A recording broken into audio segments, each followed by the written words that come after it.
Hello everyone, welcome to my YouTube channel PSIR for UPSC and School। अगर आप मेरे channel पे नए हैं तो चैनल को लाइक कर दीजिए, तो वीडियोस को लाइक करिएगा, वीडियोस को शेयर करिएगा, चैनल को सब्सक्राइब करिएगा। आज का हमारा topic uniform civil code. Okay, UCC आज का हमारा टॉपिक है। चलिए आज हम इसके बारे में डिस्कस करते हैं। ठीक है, सबसे पहले हम देखते हैं यूसीसी, आखिर यूसीसी है क्या। तो देखिए, the uniform civil code UCC aims to replace personal laws based on religion with a common set of laws governing marriage, divorce, inheritance and adoption for all citizens irrespective of religion, caste और gender।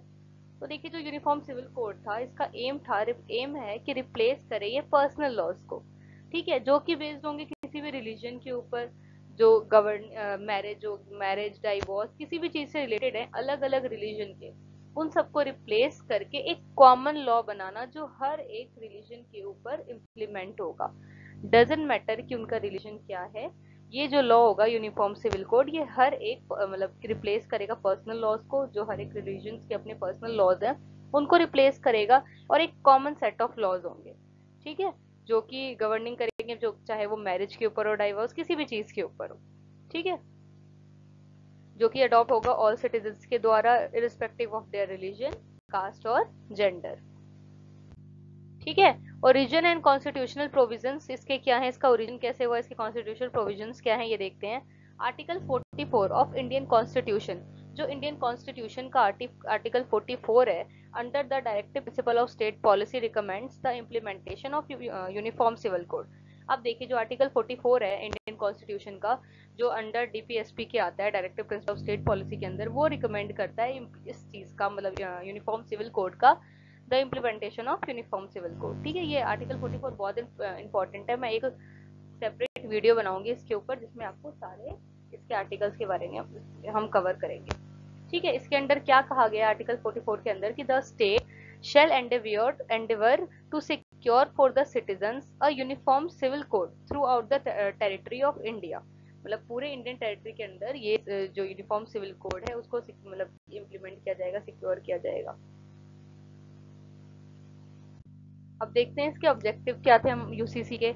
इसका objective था, इसका उद्देश्य था promote करना national integration by removing legal disparities. जो अलग अलग जो लॉज बनाए गए थे उन सबको रिमूव करके एक प्रॉपर नेशनल इंटीग्रेशन प्रमोट करता था। इंश्योर करना जेंडर इक्वालिटी को and equal rights for all citizen. Gender equality को इंश्योर करता था और इक्वल राइट्स, हर एक सिटीजन के लिए इक्वल राइट्स हैं इसके अंदर। सिंप्लीफाई करना एग्जिस्टिंग लीगल सिस्टम को by having a uniform law. अब देखिए, अभी जो हमारे लीगल सिस्टम में जो अलग अलग हर रिलीजन के लिए अलग अलग लॉज है, उन सबको एक सिंप्लीफाइड वे में करके हर एक कॉमन लॉ बनाना, तो ये एक ज्यादा अच्छा हो जाएगा कि अगर सबके लिए एक ही लॉ होगा। हर एक रिलीजन के लिए अलग अलग लॉ होने से अच्छा एक कॉमन लॉ जो पूरे थ्रू आउट द हमारे इंडिया अप्लाई होगा। इसका ऑब्जेक्टिव भी है। अब क्या, existing personal laws in India, अब अभी हमारे इंडिया में पर्सनल लॉज भी हैं, जिसके बारे में अभी देखा ना कि यूसीसी का क्या करना है। यूसीसी चाहता है कि वो सारे पर्सनल लॉज को हटा के, मतलब सारे जो पर्सनल लॉज उनको हटा के एक कॉमन लॉ लेके आए। तो अभी जो हमारे इंडिया में हर एक रिलीजन के अलग अलग लॉज हैं। ठीक है, जैसे देखिए, India follows different personal laws for different religion. हर एक रिलीजन का इंडिया में अलग अलग लॉ है। जैसे Hindu, Sikh, Jain and Buddhist governed bye Hindu marriage act, Hindu cessation act etcetera, ये सारे जो थे। मुस्लिम जो थे उनका मुस्लिम जो है उनका क्या है, governed by sharia law and personal custom. Christians और पारसीज जो हैं उनका क्या है, गवर्नड बाय सेपरेट मैरिज और इनहेरिटेंस लॉ। मतलब सब कम्युनिटीज का, सब रिलीजन का हमारे इंडिया में अलग अलग लॉज है। ठीक है, लेकिन यूसीसी का क्या कहना है कि हमें अलग अलग लॉज को हटा के हम एक कॉमन लॉ लेके आएंगे। ये यूसीसी का कहना है, और ये अभी हमारे इंडिया में एग्जिस्टिंग पर्सनल लॉज ये सारे हैं, जो हर एक रिलीजन के अपने अपने हैं, जिनको यूसीसी का कहना है हम रिमूव करके पर्सनल लॉ सबके लिए अपना कॉमन लॉ लेके आएंगे। ठीक है, आर्ग्यूमेंट्स, अब देखिए इस लॉ के ऊपर बहुत सारे आर्ग्यूमेंट्स हैं जो अभी भी चल रहे हैं, बहुत टाइम से चलते आ रहे हैं। उसमें क्या है आर्ग्यूमेंट्स, पहले तो हम देखते हैं आर्ग्यू की फेवर में यूसीसी के क्या है। पहले तो सबसे पहले लोग का क्या कहना है कि जेंडर इक्वालिटी लेके आएगा ये, वुमेन राइट्स में भी बेटर प्रोटेक्टेड, इसके अंडर वुमेन के जो राइट्स हैं उसको थोड़े और तरीके से प्रोटेक्ट किया जाएगा। सिंप्लीफिकेशन ऑफ लॉज, ठीक है, लॉज का क्या होगा, सिंप्लीफिकेशन होगा, जो अलग अलग लॉज हैं हर एक रिलीजन के, उसको एक सिंप्लीफाई करके कॉमन लॉ जाएगा, जिससे क्या होगा, कोई भी कंफ्यूजन, कॉम्प्लेक्सिटी कुछ भी नहीं हो, कॉम्प्लेक्स सिचुएशन बनेगी ही नहीं। ठीक है, नेशनल इंटीग्रेशन, राष्ट्रीय एकीकरण होगा। UCC can help create a common identity, reducing common difference, communal differences को हटा के कॉमन आइडेंटिटी लेके आएगा। ठीक है, नेक्स्ट देखते हैं secularism, it ensures equal treatment for all citizen, सारे सिटीजन के लिए इक्वल ट्रीटमेंट लेके आएगा, इंश्योर करेगा। नेक्स्ट है आर्ग्यूमेंट्स अगेंस्ट यूसीसी। यूसीसी के अगेंस्ट में क्या क्या आर्ग्यूमेंट्स हो रहे हैं, इसके अगेंस्ट बहुत लोगों का कहना है कि ये थ्रेट है टू कल्चरल डाइवर्सिटी, हमारे जो कल्चरल डाइवर्सिटी है उसको लेके एक थ्रेट है। क्रिटिक्स आर्ग्यू दैट यूसीसी में undermine religious traditions and diversity. Critics का क्या कहना है कि यूसीसी जो है वो अंडरमाइन करेगा रिलीजियस ट्रेडिशंस को और डाइवर्सिटी को।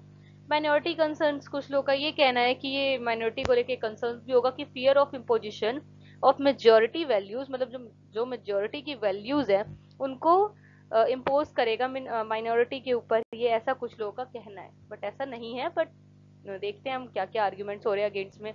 कॉम्प्लेक्सिटी ऑफ इम्प्लीमेंटेशन, जो जब इसका इम्प्लीमेंटेशन होगा तो कुछ कॉम्प्लेक्सिटीज भी आएंगी, ऐसा कुछ लोगों का कहना है। ठीक है, चलिए अब हम देखते हैं इसके आगे करंट स्टेटस क्या है हमारे यूसीसी का। अब देखिए, UCC has been a continuous issue in Indian politics for decades. ठीक है, Goa is the only state in India that follows the uniform civil code through the Portuguese civil code. अब जो गोवा है ना हमारा, वो उसने क्या, उसके अंदर गोवा में ये यूनिफॉर्म सिविल कोड बहुत पहले से है, जो पुर्तगाल का जब इंडिया गोवा में रूल था, कॉलोनी थी उनकी यहाँ पे, तो तब से ही ये रूल अप किया गया था। अब देखिए इसमें क्या हुआ था कि Goa is based on Portuguese civil code, जो कि 1867 में था, विच वॉज इम्प्लीमेंटेड व्हेन, ये तब इम्प्लीमेंट किया गया जब गोवा पुर्तगीज कॉलोनी के अंडर था। अब देखिए, जब गोवा अब इंडिया का पार्ट हो गया बाद में जाके 1961 में, तब भी इस जो मतलब जो ये जो सिविल कोड था उसको कंटिन्यू किया गया था फोर्स में, मतलब उसको, जैसे कि पुर्तगीज का ये लॉ है पुर्तगाल का, तो वो हट जाना चाहिए था, पर वो उसको नहीं हटाया गया, उसको फोर्स में रहने दिया गया था। True, it has been amended for the time to time, but क्या हुआ कि इसको धीरे धीरे कुछ ना कुछ अमेंड करते गए, इस रूल में कुछ ना कुछ अमेंडमेंट हुई, बट इसको मतलब पूरी तरीके से फिनिश नहीं किया गया था। ये था, आई होप आपको क्लियर हो गया होगा, नहीं तो मैं एक बार और क्लियर कर देती हूँ कि देखिए गोवा में क्या था कि यूनिफॉर्म सिविल कोड पहले से ही इम्प्लीमेंटेड है। रीजन क्या है कि जो पुर्तगीज सिविल कोड था ये उसके अंडर है। पुर्तगीज सिविल कोड 1867 का था, जब गोवा पे पुर्तगाल मतलब पुर्तगाल का क्या होता था, शासन होता था, राज होता था।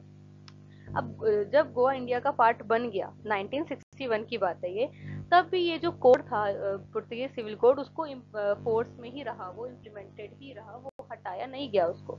पर टाइम टू टाइम उसमें अमेंडमेंट होते गए इस पुर्तगीज सिविल कोड में, बट उसको प्रॉपर हटाया नहीं गया, मतलब प्रॉपर क्लियर नहीं हुआ, ये है अभी भी है। इसलिए हम कहते हैं कि गोवा पहले से ही इसका पार्ट है, सिविल कोड पहले से ही अप्लाइड है।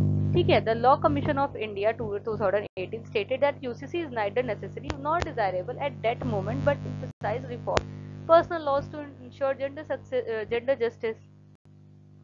अब जो लॉ कमीशन ऑफ इंडिया है 2018, उन्होंने ये कहा कि यूसीसी ना ही उसे नेसेसरी है नॉर डिजायरेबल है एट दैट मोमेंट, पर उस मोमेंट तक, but emphasize reforming personal laws to ensure करना। पर इसको अगर हम कि यूसीसी अगर आ जाता है तो उससे क्या होगा, जेंडर जस्टिस और भी बहुत सारी चीजें ठीक होने लगेंगी, जो कि हमने उसके फेवर में पढ़ा था।